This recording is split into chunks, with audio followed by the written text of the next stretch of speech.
kita bertemu pada pagi ini. Setelah 2 minggu saya terpaksa bercuti. Jadi alhamdulillah pagi ini kita sambung balik kitab kita Tibul Qulub. Satu kitab yang dikarang oleh satu ulama alim, Imam Ibn Qayyim Al-Jauzi rahimallahu ta'ala. Cuma pada pagi ini kita ada masalah teknikal lain kita. Jadi mohon maaf kalau ada sedikit gangguan dan sebagainya. Mudah-mudahan dipermudahkan. Jadi pada hari ini kita akan sambung pada muka surat 12 dengan tajuknya mendiagnos hati yang sakit. Sebelum kita masuk tajuk ini, pagi ini sama-sama kita baca. Yang mana dah hafal, yang tak hafal kita sama-sama dengar satu selawat Nabi SAW, namanya selawat Bushra. Selawat Bushra ni daripada mimpi seorang Habib yang bermimpi Nabi menyampaikan agar mengamalkan selawat Bushra. Baik, kalau apa-apa yang datang daripada mimpi di dalam pengajian ilmu, dia tidak boleh dijadikan hujah. Tak boleh jadi hujah. Yang boleh jadi, mohon tutup mikrofon. Pada yang tak tutup, admin tak boleh nak tutup sebab ada gangguan teknikal kita hari ini. Kepada yang join yang belum tutup mikrofon, sila tutup. Baik. Jadi apa-apa mimpi tidak boleh jadikan hujah. Sebagai contoh, ada orang mengamalkan selawat sultan. Selawat sultan ni daripada Sultan Qawiyah yang bermimpi bertemu dengan Nabi. Kemudian Nabi memberikan selawat dalam mimpinya. Lalu dia sebut, kata Nabi, kalau sekali baca menyamai 100,000 kali selawat. 3 kali baca 300,000 kali selawat. Baik. Selawatnya hukumnya boleh baca, tetapi kelebihan sampai 300,000 itu tidak boleh diangkat sebagai hujah. Kerana dia bukan hadis Nabi SAW. Dia hanya mimpi. Mimpi tak boleh naik jadi hujah. Tak boleh naik jadi suatu kepercayaan, keyakinan. 100% memang hadis. Tak boleh.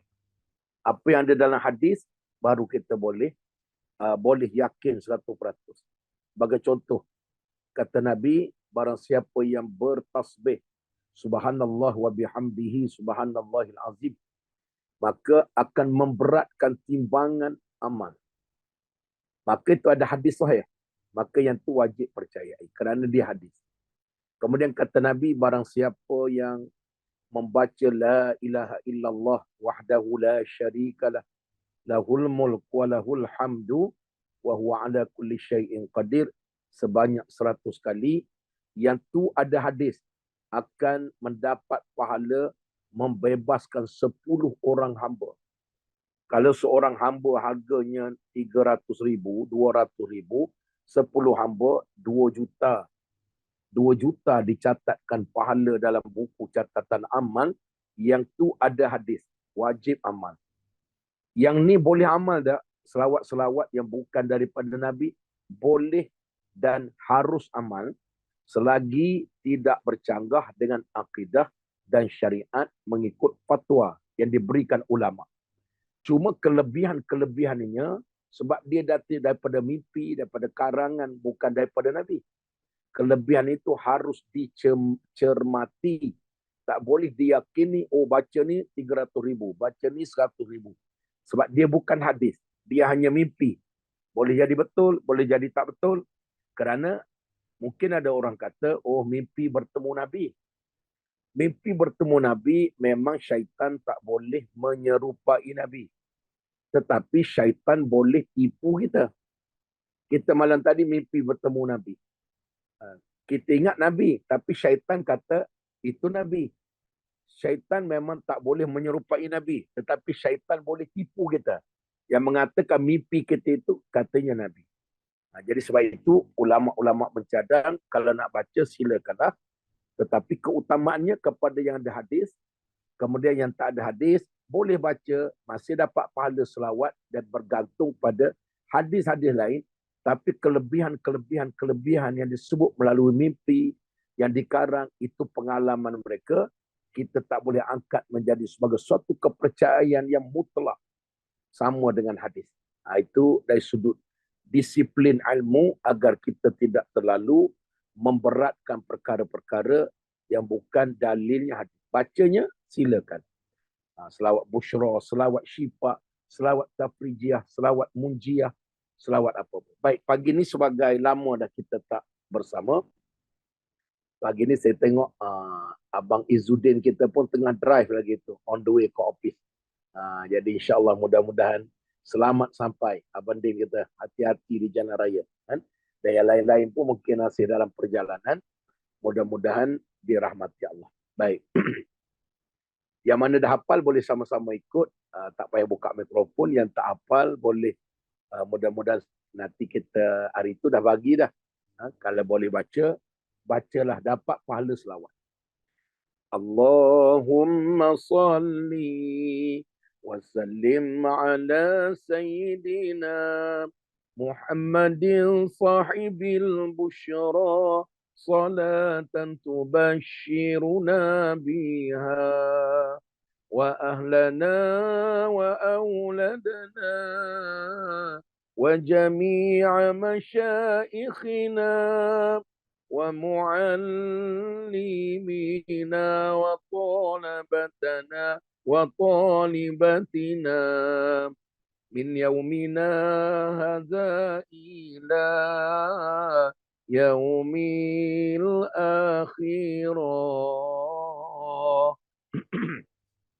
اللهم صل وسلم على سيدنا محمد صاحب البشرى صلاة تبشرنا بها وأهلنا وأولادنا وجميع مشايخنا ومعلمينا وطلبتنا وطالبتنا من يومنا هذا إلى يوم الآخرة اللهم صل وسلم على سيدنا محمد صاحب البشرى صلاة تبشرنا بها وأهلنا وأولادنا وجميع مشايخنا ومعلمينا وطلبتنا وطالبتنا من يومنا هذا إلى يوم الآخرة اللهم صل وسلم على سيدنا محمد صاحب البشرى صلاة تبشرنا بها وأهلنا وأولادنا وجميع مشايخنا ومعلمينا وطلبتنا وطالبتنا من يومنا هذا إلى يوم الآخرة اللهم صل وسلم على سيدنا محمد صاحب البشرى صلاة تبشرنا بها وأهلنا وأولادنا وجميع مشايخنا ومعلمينا وطلبتنا وطالبتنا من يومنا هذا إلى يوم الآخرة. Itu dipanggil selawat busyra. Apa makna busyra? Khabar-khabar yang baik. Makna dia apa dia? Ya Allah, ya Tuhanku, sampaikanlah selawat kami, sejahterakanlah Nabi Muhammad sallallahu alaihi wasallam sebagai pembawa khabar gembira.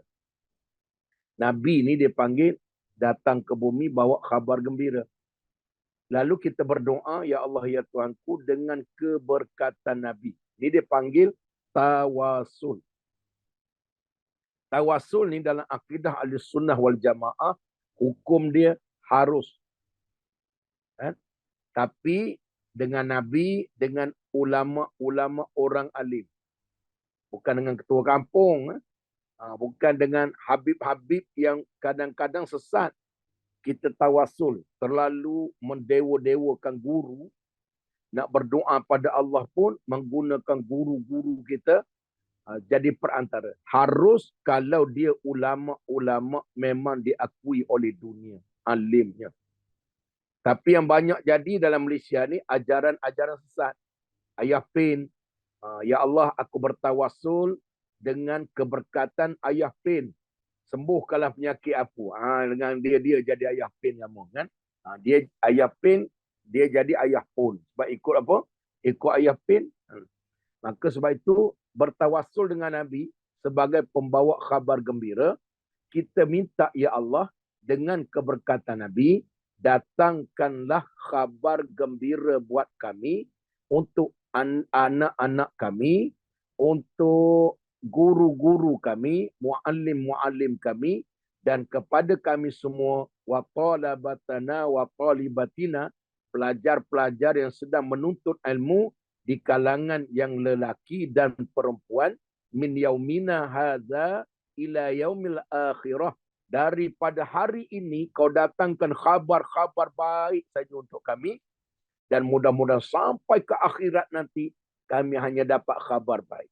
Khabar baik di dunia, mudah-mudahan kata ulama, dengan selawat ini dapat pahala selawat. Mudah-mudahan dengan doa, sebab dalam ni dia ada doa, dia ada selawat, dia ada tawasul. Nabi sebagai perantara. Bukan tak boleh direct pada Tuhan. Tapi mudah-mudahan Allah cepat perkenankan dengan keberkatan Nabi. Itu dia panggil tawasul. Doa paling baik direct kepada Allah lah.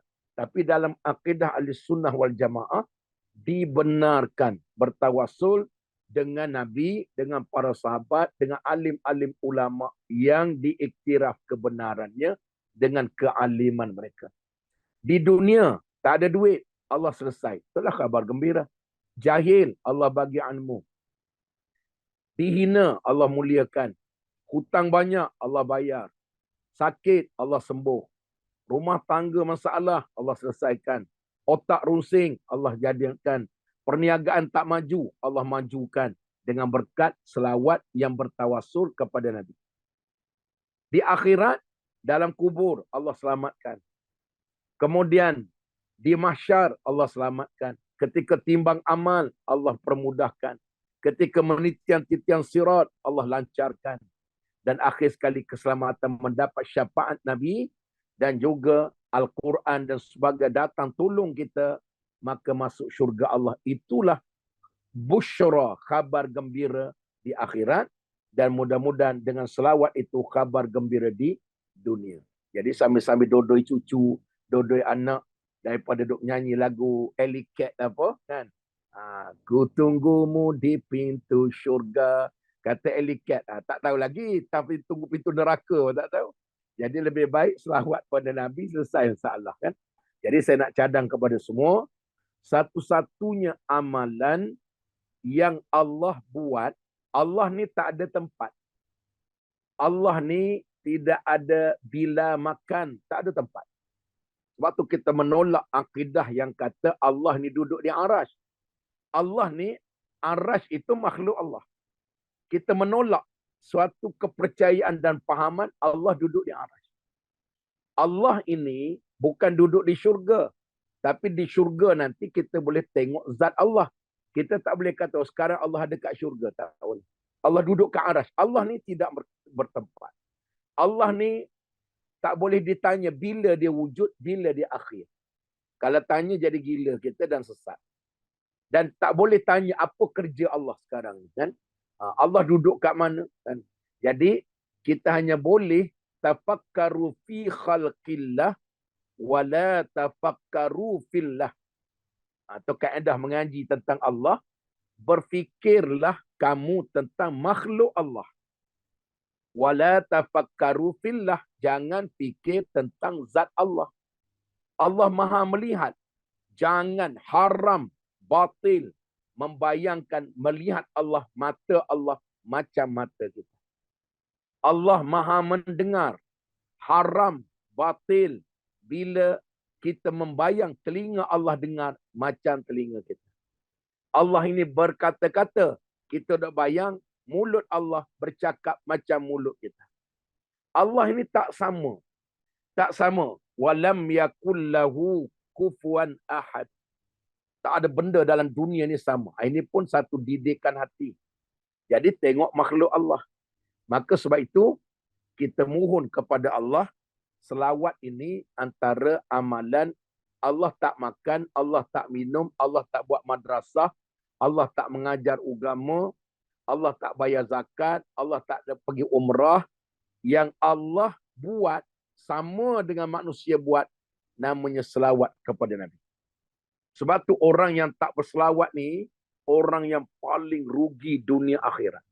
Kerana kata ulama, selawat ini, banyak selawat, dekat nak mati nanti selawat ni akan membantu husnul khatimah. Selawat ini akan bantu kita saat duduk telanjang bogel di padang mahsyar nanti. Sebab tu saya nak cadang sahabat-sahabat sekalian, ahli-ahli usrah Miftahul Jannah kita ini, setiap pagi Rabu, kalau mampu sekurang-kurang 100 kali. Tapi kalau mampu lagi 1000 kali sehari. Rasai sendiri apa kelebihan selawat, asalkan berselawat bukan sebab nak benda-benda dunia.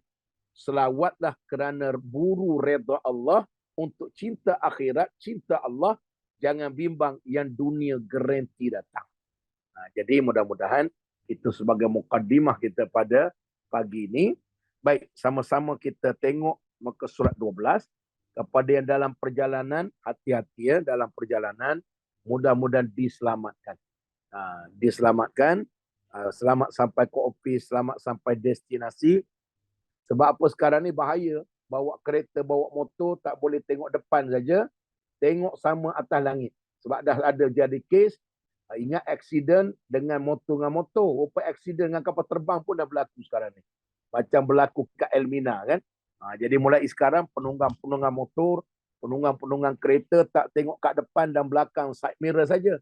Kena ada side mirror kat atas langit juga tengok kapal terbang jatuh. Macam-macam boleh jadi kalau nak jadikan. Allah ini kun fayakun. Jadi insyaAllah. Baik, nombor 2. Kita tengok muka surat 12. Macam mana nak diagnose tanda-tanda hati kita sakit. Hati ada 3. Qalbun salim, iaitu hati yang sejahtera. Qalbun marid, hati yang sakit. Ada satu lagi, bukan sakit, mati terus. Qalbun mayit. Jadi, qalbun salim kita dah tengok. Kita tengok bagaimana diagnose hati yang sakit. Kata Imam Ibn Qayyim Al-Jauzi, terkadang hati menjadi sakit dan bertambah parah sakitnya.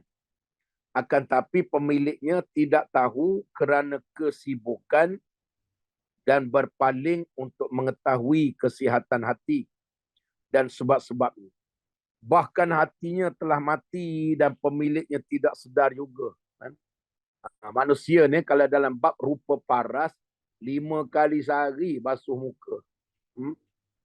Pencuci muka, orang perempuan lagi lah.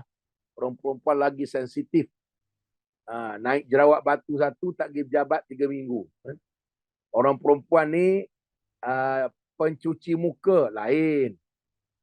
Shampoo lain. Body wash lain. Orang lelaki dia sempoi. Sabun mandi itulah pencuci muka. Sabun mandi itulah shampoo. Sabun mandi itulah body wash. Sabun mandi itulah kadang-kadang tak ada Colgate, bantai jadi berus ubat gigi. Orang lelaki itulah. Dia punya teruk je. Orang perempuan, beza. Orang perempuan cuci muka lain. Kan? Ramai orang sibuk. Inna Allah la yanzurukum. Kan? Allah ni melihat kepada hadis itu. Allah tak melihat kepada wajah kamu. Tak melihat kecantikan kamu. Allah tak lihat kepada harta kamu. Kamu bilioner ke, kamu jutawan ke, kamu pakai Porsche ke, kamu pakai kapal terbang ke, Allah tak pandang. Semua tu aku punya. Kamu tak ada rumah ke, ada rumah ke, rumah banglo ke, rumah teres ke, rumah setinggan ke, Allah tak pandang. Sahabat-sahabat Nabi Abu Darda tidur bawah jambatan saja. Tak ada rumah. Kemudian Abu Zal Ghafiri tidur dalam masjid, tak ada rumah. Akhir sekali mati kat tengah padang pasir, tak ada rumah. Abu Zal Ghafari. Maka ya Allah pandang hati. Walaupun tak ada rumah, tak ada harta, namun nama mereka tercatat carta paling atas. Manusia paling dikasihi oleh Allah. Kerana Allah lihat hati kita dan amal kita. Tak guna harta bertimbun-timbun, dalam bank ada lagi 7 bilion simpanan. Sawah ladang ada lagi dalam 30,000 ekar. Emas perak ada lagi dalam 45 peti. Kemudian saham ada dalam 700 bilion, paling kaya. Tuhan tak pandang. Macam orang kafir, Tuhan tak pandang pun. Kan? Kerana kekayaan itu aku. Sebab itu, kekayaan ini menjadi manusia mudah sombong. Bila sombong, nerakalah jawapannya. Miskin menjadikan manusia mudah kufur. Jangan kita kata, Alhamdulillah, saya tak kaya. Saya jadi miskin. Kan? Miskin menjadi kufur, masuk neraka. Bila tak reda dengan kemiskinan. Itu juga penyakit hati. Kaya, jadi sombong. Merasakan kerana kita kuat usahalah. Ada berjuta, beratus juta manusia dalam dunia. Kuat usaha, tapi Tuhan tak bagi kaya. Kerana rezeki ni, wa ma min dabbatin fil ardi illa 'ala Allahi rizquha. Aku yang bagi. Bukan sebab kerja awak, bukan sebab ilmu awak. Ilmu tu pun aku bagi. Usaha tu pun aku bagi kudrat.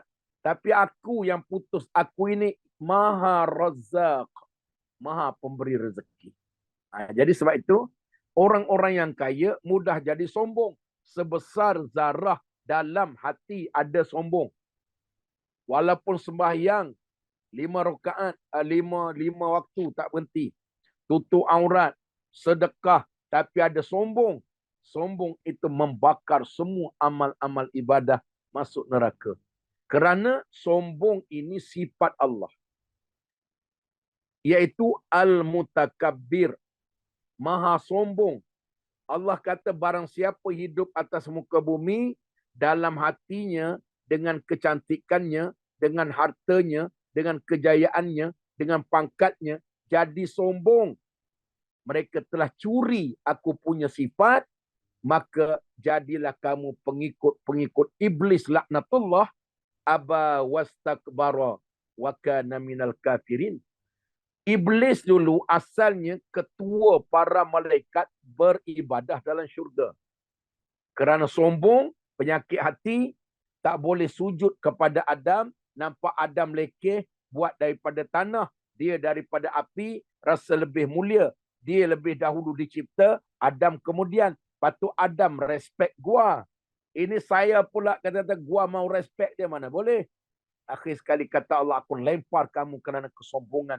Walaupun sebelum ini menjadi ketua kepada para malaikat beribadah. Aba wastakbara wa kana minal kafirin. Jadi jangan kata kita alhamdulillah lah nasib baik jadi orang miskin, tak ada penyakit hati. Orang miskin ada penyakit meminta-minta. Paling dibenci oleh Islam. Paling dibenci. Kan? Kita tak nak usaha tapi minta saja. Ada bersepah-sepah. Baru ni ada dalam kampung saya ni, pergi minta rumah ke rumah. Daripada muda tak kerja. Main nombor ekor. Hari-hari tengok surat khabar, tengok nombor. Tak kerja. Bila tak kerja, akhir sekali duit tak ada, pergi tipu orang kolek rumah ke rumah, rumah ke rumah, rumah ke rumah dalam kampung saya ni. Bagi tahu isteri dia sakit. Pada isteri dia elok-elok ya. Kemudian datang sekali lagi, tolonglah isteri saya baru mati minggu lepas. Kita tengok isteri dia elok. Ini dia panggil meminta-minta dibenci oleh syarak. Orang beri kalau kita susah, jangan sombong, ambil lah. Tapi jangan minta. Meminta ini hina pada Islam. Kan? Minta tak, usaha dulu. Kerana burung pagi-pagi usaha, ada tak burung duduk lepak? Tak kerja mat? Tak. Kenapa? Tunggulah rezeki kompon Tuhan buat.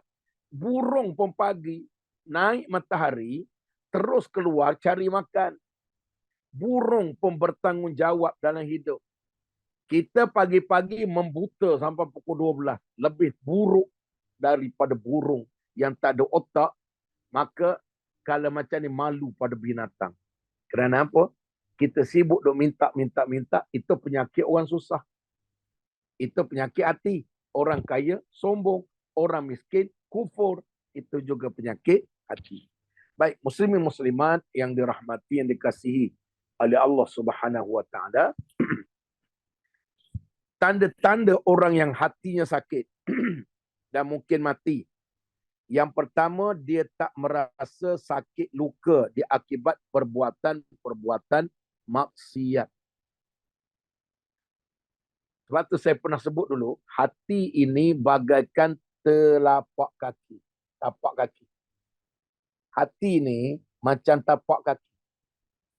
Kalau kaki yang lembut, kaki macam kaki kakak-kakak sekalian kan, lembut-lembut, kaki orang perempuan letak lotion, baby lotion lah, Johnson & Johnson lah tiap-tiap malam nak tidur. Bila terpijak batu-batu kerikil, kalau tak pakai selipar, terpijak duri, terpijak akar, terpijak kayu, akan luka dan sakit. Tapi ada kaki macam kaki orang asli duduk dalam hutan, mereka berjalan tak pakai selipar. Pijak akar, pijak rotan, pijak duri, pijak batu, pijak benda tajam. Tapak kakinya dah lali. Dah jadi kematu keras. Pijak apapun tak rasa. Begitulah dengan hati manusia. Tanda hati kita keras, macam tapak kaki orang asli yang keras, pijak batu tak rasa. Begitulah sifat hati. Apabila dia keras, kerana hitamnya hati dengan maksiat, maka bila buat maksiat, dia tak rasa bersalah. Tak rasa sakit. Tinggal semayang, rasa okey je. Kemudian, tak pakai tudung, tak tutup aurat, okey saja. Itu tanda hati sakit. Hati dah hilang hidayah Allah. Di kalangan para sahabat Nabi, jangan kata buat dosa. Mereka tertinggal ibadah, hati jadi sakit sebab hatinya terlalu lembut. Kita ambil contoh. Abdul Rahman bin Auf. Seorang yang paling kaya di kalangan para sahabat. Lembutnya hati, lambat pergi sembahyang, angkat takbir bersama imam, sama dengan Nabi. Nabi dah duduk, hampir-hampir nak rokok, rakaat pertama. Dia lambat masuk, dia panggil masbuk. Habis sembahyang, padahal sempat rakaat pertama dengan Nabi. Habis sembahyang, hati sakit. Bukan sebab tak sembahyang. Tapi sakit sebab lambat ibadah, tak sempat sampai angkat takbir sama dengan imam. Lalu habis sembahyang, tanya Nabi. Ya Rasulullah, saya tadi sibuk sangat dengan bisnes saya. Dia orang bisnes. Tapi sembahyang tadi saya pergi masjid, tapi tak sempat angkat takbir sama dengan Nabi. Agak-agak apa denda saya kena? Lalu kata Nabi, wahai Abdul Rahman, kalau kamu ada harta, sebanyak mana harta kamu infakkan pada jalan Allah, keseluruhan kekayaan kamu belum dapat menggantikan pahala angkat takbir bersama dengan imam dalam satu kali sembahyang. Abdul Rahman Auf ni terlalu kaya. Sampai kata Aisyah radhiyallahu anha, kalau seluk bawah bantal Abdul Rahman seolah-olah bertimbun emas. Kata Aisyah radhiyallahu anha, kalau kamu nampak daripada kejauhan berbelas-belas kilometer di bumi Madinah daripada Masjid Nabawi, kamu pandang ke arah Syam, kamu nampak langit debu-debu berterbangan naik, awan jadi merah, itu tanda hebatnya, panjangnya rombongan perdagangan Abdul Rahman Auf baru balik dari Syam, bawa harta keuntungan terlalu banyak sampai langit jadi merah kerana debu-debu naik dari kaki-kaki kuda. Terlalu kaya. Dalam perang Tabuk, orang lain bagi tamar, orang lain bagi sikit. Abdul Rahman Auf bagi 8.000 dinar. 8.000 dinar ni calculation sekarang 8 juta ringgit. Satu dinar zaman dulu lebih kurang 900 lebih, sekarang hampir 1,000. 8 juta bagi pada Nabi. Para ahli Badar yang tak meninggal dunia dan keluarga, Abdul Rahman Auf bagi setiap orang 100 dinar. Saya pergi perang Badar, ada berapa ratus orang, kali dengan seorang dapat 1 juta. Berapa ratus juta bagi infak. Terlalu kaya. Tapi kata Nabi, kamu lambat datang 1 rakaat, bukan 1 rakaat, lambat angkat takbir sama imam. Kalau kamu infakkan seluruh harta kamu yang ratusan juta ni, kamu takkan dapat pahala itu. Sedihnya hati yang hidup. Hati yang salim. Hati yang hidup, lambat buat ibadah pun rasa macam berdosa besar. Apatah lagi kalau buat dosa, terkesan rasa perit, rasa pedih ke hati. Itu tanda hati yang hidup. Hati yang sakit, buat dosa biasa, relax saja. Tapi lagi bahaya, tinggal semayang, dedah aurat dan sebagainya. Kemudiannya, lagi bahaya bila buat maksiat, bangga dengan maksiat. Bagi tahu pada orang, malam tadi alhamdulillah lah boleh pergi tengok orang berjoget. Malam tadi okeylah kan. Boleh pergi minum arak. Malam tadi okey jugalah boleh melanggan pelacur. Bagi tahu dengan orang bangganya. Bangga ini tanda hati dah mati daripada hidayah. Mati terus. Kata Imam Ghazali, kamu kena minta daripada Allah agar dikurniakan hati yang baru, sebab hati kamu telah pun mati daripada hidayah Allah. Oh, itu tanda pertama. Tanda pertama. Tanda yang kedua, maknanya saya cadang kepada kita semua ahli-ahli usrah Miftahul Jannah. Miftahul Jannah, agar mulai hari ini belajarlah melakukan ketaatan kepada Allah semaksimum mungkin. Yang wajib utamakan, yang sunat perbanyakkan. Tetapi tak guna sibuk buat amal, tetapi tak pernah hitung tentang maksiat yang kita buat setiap hari. Ibarat kita buat amal mencurah air ke daun keladi. Curah air daun keladi. Buat kerja yang bodoh dan sia-sia. Banyak qiyamul lail, banyak berzikir, banyak selawat, banyak infak, banyak santuni anak yatim, banyak jaga fakir miskin, banyak tilawah Quran. Tapi maksiat pun banyak. Sampai kita tak boleh beza pakaian yang haram dengan pakaian yang maksiat. Tak boleh beza percakapan yang haram dengan percakapan yang datang manfaat. Tak boleh beza pandangan yang haram dengan pandangan yang mendatangkan pahala. Tak boleh beza hati yang mahmudah dengan hati yang mazmumah. Otak sentiasa buruk sangka, bukan baik sangka. Makanan tak boleh beza yang haram dengan yang halal. Asalkan makan, telan semualah. Kedai tak kira lah, kedai Korea ke, kedai Cina ke. Sebab tu ada budak-budak Melayu yang bodoh, makan kedai mi Cina, memang nampak babi tergantung. Saya tengok dengan kepala mata saya. Bodohnya budak Melayu kata. Melayu Islam.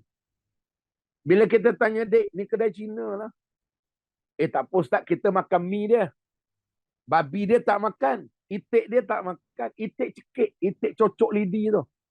Oh, kita tak makan itik Ustaz, kita makan mi. Kakak-kakak sekalian, saya nak bagi tahu rahsia.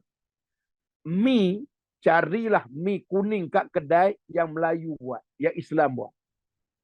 Saya dah tanya owner kepada pembuat mi Cina ni, yang bukan Islam, nak bagi mi kuning itu tahan, sedap, berlemak, berkrim, mereka letakkan minyak babi di dalam. Letak minyak babi. Kita hari ni tengok yang Melayu Islam, jenama Islam lekeh, tak sedap. Memanglah mi Melayu kadang-kadang banyak kapur, tapi halal. Mi Cina tak apa. Kan? Kita tak tanya tu bagaimana. Saya pengalaman tu sebab saya pernah ada pengalaman yang memeritkan. Walaupun saya tak masuk dalam kedai tu. Saya dulu masa terlibat dengan Jawi, awal-awal keluar universiti dulu, dengan Jabatan Agama Islam Wilayah Persekutuan, kita jadi pegawai kepada program-program nikah kahwin, khusus kahwin, cerai dan sebagainya. Kita juga terlibat dalam penguasaan, pergi cek, masa tu logo Halal Jakim baru-baru keluar. Satu kedai nasi ayam Cimeng di Jalan Bukit Bintang. 13 tahun operasi. Tuan-tuan tahu ada berapa logo Halal Jakim pada cermin? Ada besar-besar 7 logo Halal Jakim besar. Kat cermin, kat dalam kedai. Dalam kedai pula letak ayat kursi. Dalam kedai letak pula ayat 1000 dinar. Letak gambar Kaabah. Orang Melayu pantang. Kedai Hindu. Tokek Hindu. Pekerja Hindu. Tukang masak Hindu. Letak saja ayat kursi. Letak gambar Kaabah. Terus semua jadi Islam dan halal. Ini masalah Melayu. Sebab hati sudah tak sensitif. Hati tak sensitif. Kat Kelang ni ada satu restoran siap tulis Jawi kat atas. Siap tulis Jawi kerana makanan orang India makan dalam daun pisang. Oh, selera lah kita. Daun pisang, kari leknya, mamak punya. Makan nasi daun pisang. Dia tulis Jawi atas. Tak cukup Jawi dalam kedai Kaabah ayat 1000 dinar. Wa man yattaqillaha yaj'al lahu makhraja wa yarzuqhu min haitsu la yahtasib. Wa man yatawakkal 'ala Allah fa huwa hasbuh. Innallaha balighu amrih qad ja'ala Allahu likulli syai'in qadra. Orang tanya saya, Ustaz ni ayat apa ni? Saya kata ni ayat restoran. Sebab apa? Semua restoran letak. Kedai Hindu pun letak. Berlaku kat Kuala Lumpur ini, kedai Hindu, tokek Hindu, pekerja Hindu. Kerana letak ayat kursi, orang Islam penuh makan. Tak ada nak siasat. Yakin ayat Quran kat dinding. Takkanlah dia bukan Islam. Bila tanya pekerja yang hantar roti, you agama apa? Saya Hindu. Tukang masak, Hindu. Yang jaga kaunter, Hindu. Tokek pun Hindu. Itu ada ayat Quran. Itu kita saja taruh saja. Ayam mana angkat? Ayam angkat supplier Hindu lah. Dah supplier Hindu, ada semelih dah. Tobatlah hum. Restoran nasi ayam Cimeng, pengalaman saya sendiri. dengan Persatuan Pengguna Muslim Malaysia, PPIM, Persatuan Pengguna Islam Malaysia. Masa tu pengerusi dia Datuk Makmur Osman. Saya dulu kerap berceramah dengan mereka dalam isu halal haram. Termasuk kita pergi buat serbuan di satu kedai nasi ayam Cimeng, Jalan Bukit Bintang, Kuala Lumpur, yang telah beroperasi selama 13 tahun. Orang Islam penuh makan dalam tu sebab nampak logo halal jakim. Tanpa rasa was-was. Akhirnya melalui ketidakyakinan, akhir siasatan dibuat, buat serbuan, tangkap pekerja tukang masak, tangkap toke, bawa polis, tanya, dia kata sejak 13 tahun kami belum pernah ambil ayam yang disembelih. Semua ayam tak sembelih dalam kedai kami, logo halal jakim, hanya minta untuk dapat lesen, tapi ayam supplier Cina. Semua tak ada halal punya tuan. Kita arah tutup menggunakan penguatkuasa jakim, sampai sekarang dah tak ada kedai. Siapa makan? Ratusan ribu orang. Melayu semua pakai makan. Lepas peristiwa itu, saya jadi fobia. Walaupun ada halal jakim, kalau kedai bukan Islam, nama pun bukan Islam, saya tak masuk. Bukan sebab saya alim. Sebab kisah ini, penipuan tentang logo halal jakim ini terlalu banyak. Padahal, apatah lagi logo halal daripada Cina. Walaupun ada halal, belum tentu. Yang halal jakim pun tipu. Macam saya sebut kemarin. Ada kawan ajak pergi makan di Sungai Buloh. Satu kedai tom yam original dari Thailand. Tukang masak original Thailand. Bahan-bahan tom yam macam duduk di Thailand. Kalau kamu pergi tak payah pergi Thailand, makan kat situ, apa dia, keng som, miang kam, dan miang pelapau, apa lagi. Masakan Thailand original, tom yam putih, tom yam merah, apa benda nak, siakap steam, ala-ala Thai, dibuat decoration dia macam Thai kat Sungai Buloh. Macam ala-ala tokoh Buddha Thai. Kita tengok gambar tu pun rasa macam was-was dah. Tapi orang Melayu semua masuk. Sehinggalah akhirnya Jakim mengesahkan semua tukang masak, semua owner tukang kedai adalah kafir. Kafir. Rupanya ayam, daging, apa benda kat dalam tu, semua bukan halal. Ayam tak sembelih. Daging import, bukan import daripada negara Islam. Asalkan jual, kita telan semua sekali. Lagi bahaya, dia punya kicap, dia punya sos, dia punya apa dia punya alat masakan, semua tidak halal. Kakak-kakak hati-hati, kedai tom yam pilih-pilih. Kerana kalau kita pergi makan tom yam kat Bangkok, makan tom yam kat Thailand, Hat Nyai, ada kedai-kedai yang bukan Islam pakai tudung. Tapi bukan Islam. Sebab dia tahu orang Islam ni lapar semua. Dan kedai yang saya sebut kat Sungai Buloh tu diarahkan tutup segera. Kerana logo halal jakim memang tak ada lah. Memang tak ada. Kalau orang daripada Patani, Naratiwat, Islam, itu kita makan lah.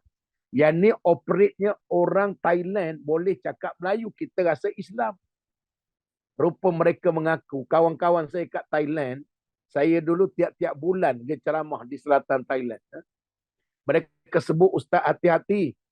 Kerana sos yang letak dalam tom yam, dalam goreng kailan ikan masin, sayur campur, sos itu nak bagi sedap, bukan pakai sos ikan. Pakai sos katak. Sos katak ni dia kata, kalau kami kat Thailand, memang sangat manis. Letak dalam masakan, sos katak. Ambil katak, satu periuk rebus, jadi sos, macam sos ikan. Dia peduli apa? Kita rasa sedap. kita pula tidak ada rasa nak cek, rasa was-was, membujur lalu, melintang sapu. Ini gerak kerja Yahudi dunia. Saya sampai sekarang ini pergi kedai Tom Yam pun, kalau siapa bawa pun saya akan cek dulu. Saya akan cek dulu. Sebab pelajaran daripada situ, ketika kita terlibat dengan penguasaan itu dulu, ya Allah, banyaknya penipuan yang menjadi hati manusia mati punca makanan. Tak payah bimbanglah tengok orang kaya hasil rasuah, dia takkan tenang sampai kiamat. Tak payah rasa tenanglah orang kaya hasil curi, orang kaya hasil riba, orang kaya main skim cepat kaya yang diharam, orang kaya hasil rompak, orang kaya hasil haram. Tak payah bimbang. Dia bina menara 600 tingkat pun, dia tak akan tenang. Kerana hati kalau masuk benda yang haram, sampai kiamat pun tak akan tenang dan tak pernah rasa cukup. Jadi kakak-kakak, itu punca hati mati. Itu punca hati sakit. Pada kita lah okey je. Makan apa saja. Kan? Makanlah.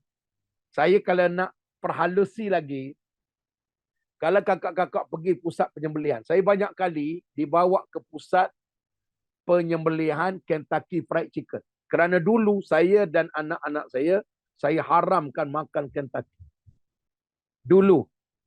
Sebab saya tak tahu siapa supply. Sebelum daripada Johor Corporation. Johor Corporation ni anak syarikat kerajaan negeri Johor ambil alih. Termasuk Ayam Mas. Yang supply ayam kepada KFC adalah Ayam Mas. Ayam Mas ini dulu milik Cina. Tapi sekarang Johor Corporation beli jadi 90% share. Saya sendiri dengan mata kepala saya dipanggil ceramah kepada penyembelih-penyembelih ayam di Ayam Mas yang supply pada KFC. Salah satunya di Port Klang. Satu hari mereka sembelih dalam berapa ratus ribu ekor. Daripada pagi sampai petang. Setiap jam ada berapa ratus orang sembelih. Kemudian rehat sejam. Dia duduk sembelih ni, dia duduk dalam hujan. Pakai baju hujan. Kemudian ayam tu digantung. Kemudian dicelup dalam karen. Untuk agar dia cepat mati. Hukumnya harus pada pandangan JAKIM. Dan yang saya jadi terbuka hati, walaupun KFC itu toke dia Yahudi. Tapi makannya harus ada halal yakin sebab Ayam Mas, Johor Corporation, kerajaan negeri Johor, Melayu semua yang jadi pemilik. Saya tengok cara penyembelihannya dan JAKIM pun mengesahkan sah. Walaupun celup dalam air, kemudian dia tak macam kita sembelih. Pegang kepala, ngadap kiblat, baca bismillah. Dia ambil pisau, ayam tu disangkut kepala ke bawah, rendam dalam karen, berjalan, dah lemah, dia hanya calit saja pisau pada bahagian leher. Cep, cep, cep, cep, cep. Sebab kalau nak sembelih seekor-sekor ngadap kiblat macam tu, satu hari nak sembelih 100,000 ekor, terkencing tukang sembelih. 7 hari tak habis. Jadi JAKIM kata sembelihan macam tu, asalkan putus uratnya, sah.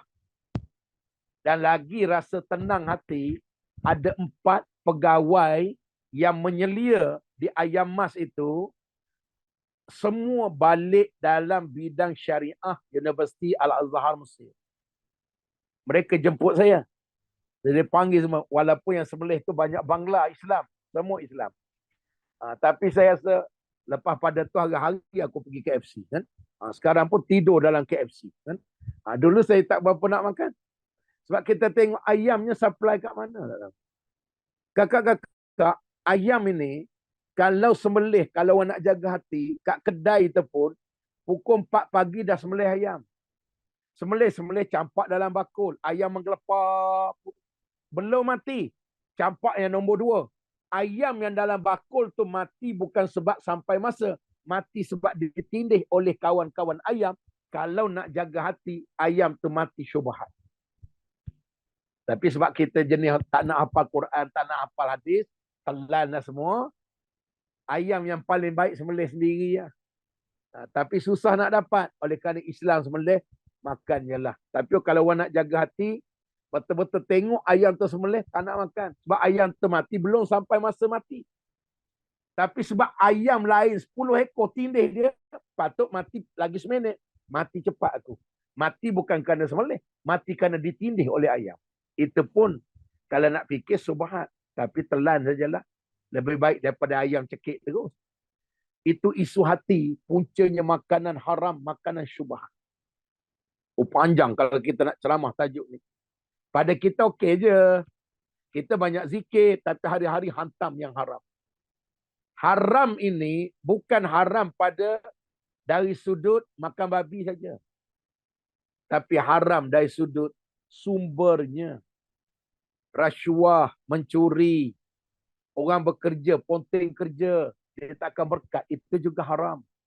Bawa balik kerana anak-anak tak berkat. Bekerja patut pukul 9.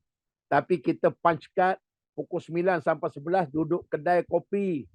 9 sampai 11 tu gaji tu haram. Kerana majikan kita tak tahu. Maka haram sebab tu rumah tangga tak jadi. Anak-anak kenapa? Ramai yang tanya saya, kenapa Ustaz saya dah doa anak saya tak jadi? Akak terlibat benda haram tak? Tak ada pula dia kata, tak adalah. Saya bekerja saja. Ada ponting tak? Biasa saja. Bila bos tak ada, 3-4 jam kita pergi shopping kompleks. Kita dibayar gaji bukan untuk pergi shopping kompleks. Kita dibayar gaji amanah dengan masa. Jadi ada macam-macam tu ulama kata kalau kita pernah buat, ambil gaji kita, katalah gaji 5,000, ambillah dalam 100 masuk tabung masjid, masuk tabung amal jariah. Ya Allah, bersihkanlah dosa-dosa aku dulu yang tidak amanah, yang mungkin memberi kesan kepada anak-anak aku, membina hati. Sebab tu anak kita jadi pekak badak. Anak kita tak dengar kata kejut subuh ni, mak kejut subuh, satu taman semua bangkit.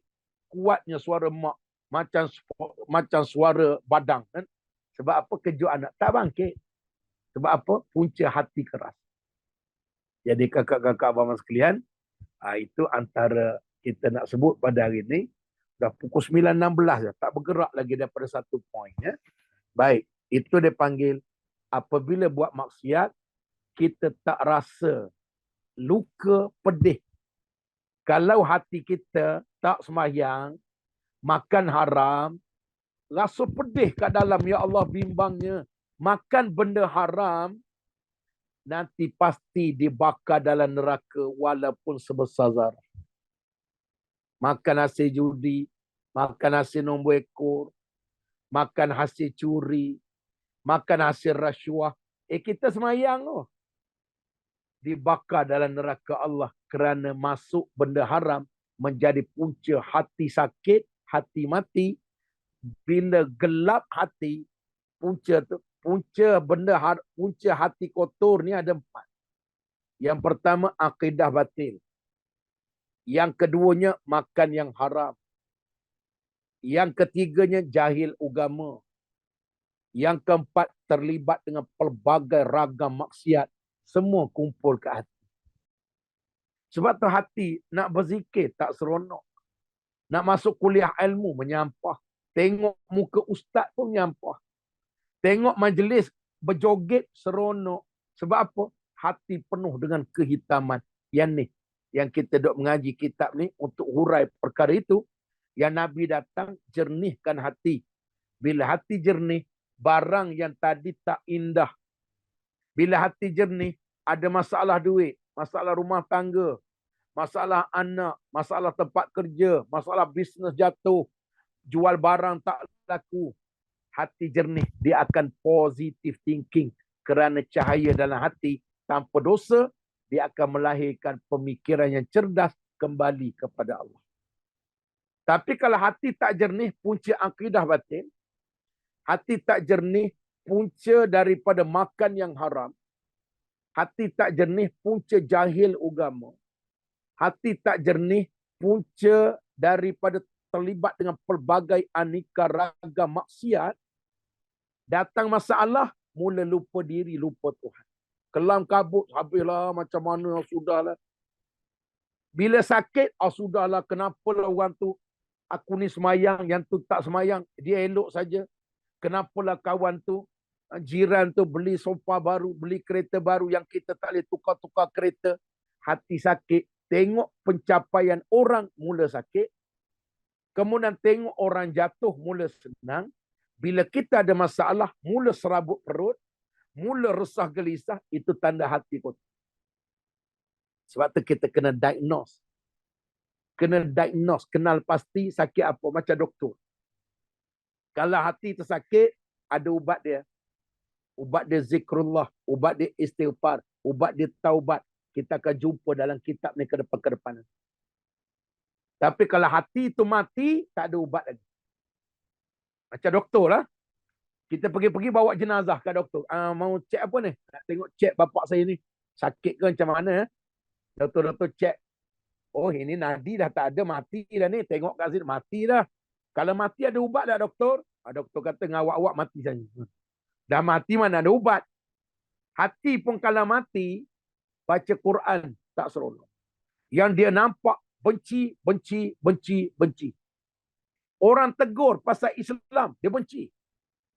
Tegur tak pakai tudung, dia benci. Lu punya pasal, lu jaga lu punya kubur, gua jaga gua punya kubur. Banyak cantik, kalau kau mati nanti tok imam tak pergi semayang, tak apa, kau semayang sendiri. Nah, ini masalah. Ketanda hati mati. Baik, yang kedua. Yang keduanya, kebodohan akan kebenaran, akidah yang sesat yang tidak membuatnya menderita. Ikut ayah pen, okey. Buat amalan-amalan khurafat. Amalan khurafat. Nak pergi berkemah dalam hutan, maka ada orang ajar, bila lalu bawah pokok besar, sebelum masuk hutan, bagi salam. Assalamualaikum, Tok Nenek, anak cucu tumpang lalu, memang bodoh sangat. Sebab apa? Jadi mengaku anak jin. Kan kebodoh namanya. Bacalah Bismillahillazi la yadurru ma'asmihi syai'un fil ardi wala fis sama wa huwas samiul alim. Ini anak cucu tumpang lalu. Nak kencing kat tepi pangkal pokok, nak kencing atas busut. Sebut dulu. Assalamualaikum Datuk, anak cucu tumpang kencing, mengaku jadi anak jin. Kan kebodoh namanya. Itu khurafat. Khurafat. Kita letak ke, tapi rasa okey.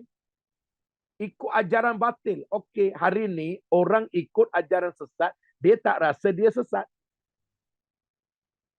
Yang ikut ayah pin tu kakak-kakak sekalian bukan orang bodoh.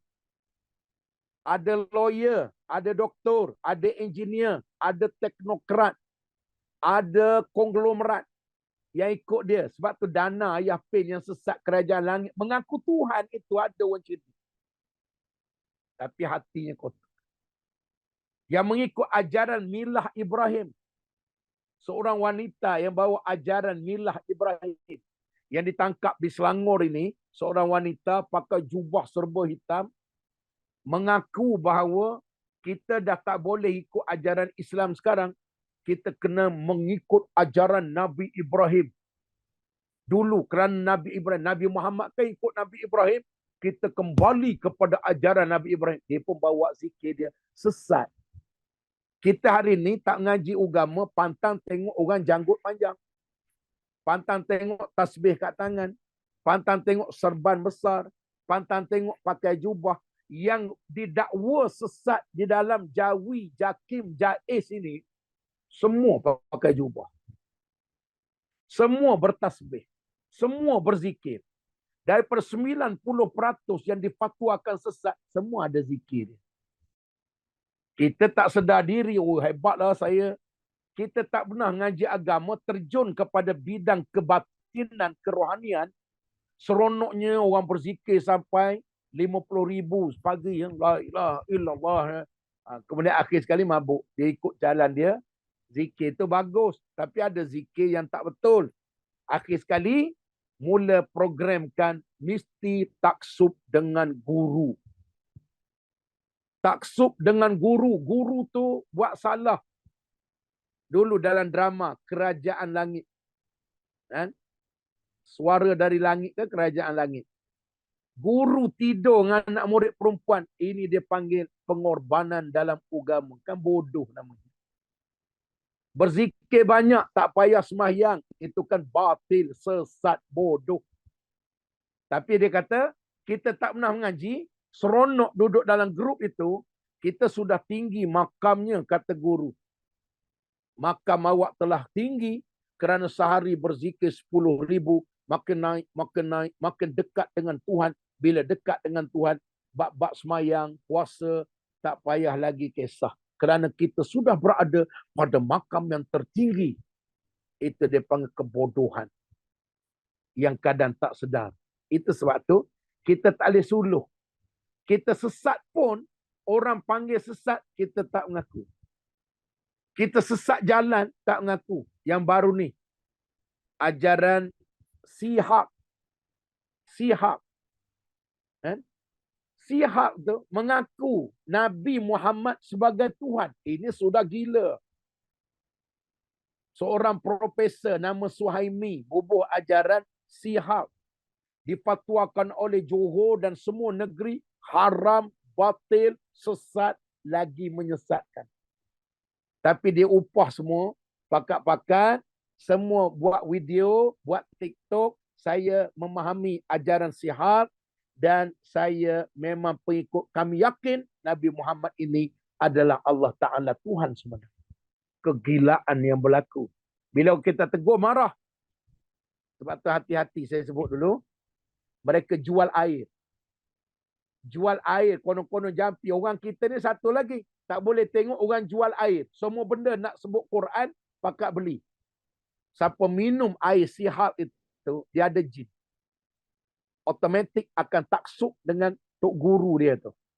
Sebab air itu telah dimasukkan jin, bila minum lekat ke hati. Barang yang batil tadi kita mengaku betul. Sebab tu hati-hati, jangan semua benda main pakai rembat saja. Sekarang ni semua benda nak disebut ayat Quran. Jual ayam. Oh, ayam ni baca 30 juzuk Quran. Kismis 30 juzuk Quran.